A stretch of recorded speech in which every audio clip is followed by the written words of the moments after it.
Now, from the Ford Sports Desk, KOMU 8 Sports. Good evening. After Missouri football's thrilling win against Arizona State Saturday night, the quarterback position was a hot topic of discussion. Redshirt freshman Corbin Bergstresser got the start at quarterback after James Franklin was held out with an inflamed bursa in his shoulder.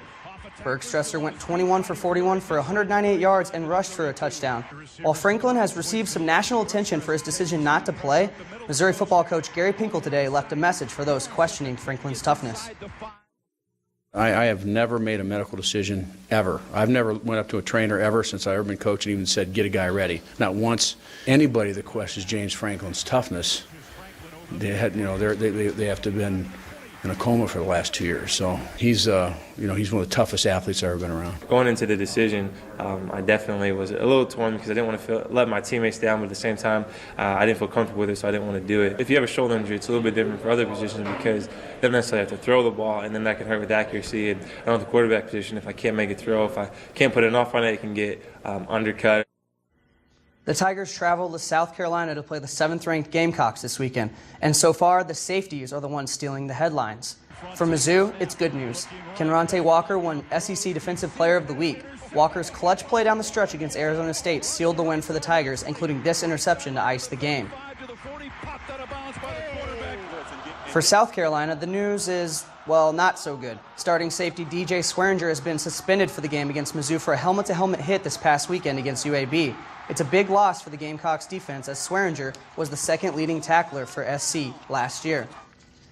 Also of note, today the SEC announced Mizzou's game at Central Florida on September 29th will start at 11 a.m. Now to the Diamond, where the St. Louis Cardinals have the night off, but the battle for the final National League wildcard spot rages on.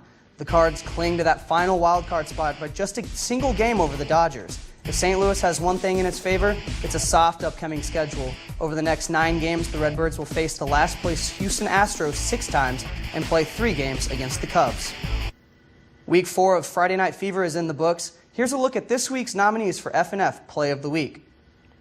Play number 1, South Callaway and Herman. Callaway's Garner Rudroff gets the toss, takes it to the sideline. He tiptoes down the sideline 32 yards for the score. Bulldogs roll 43-8.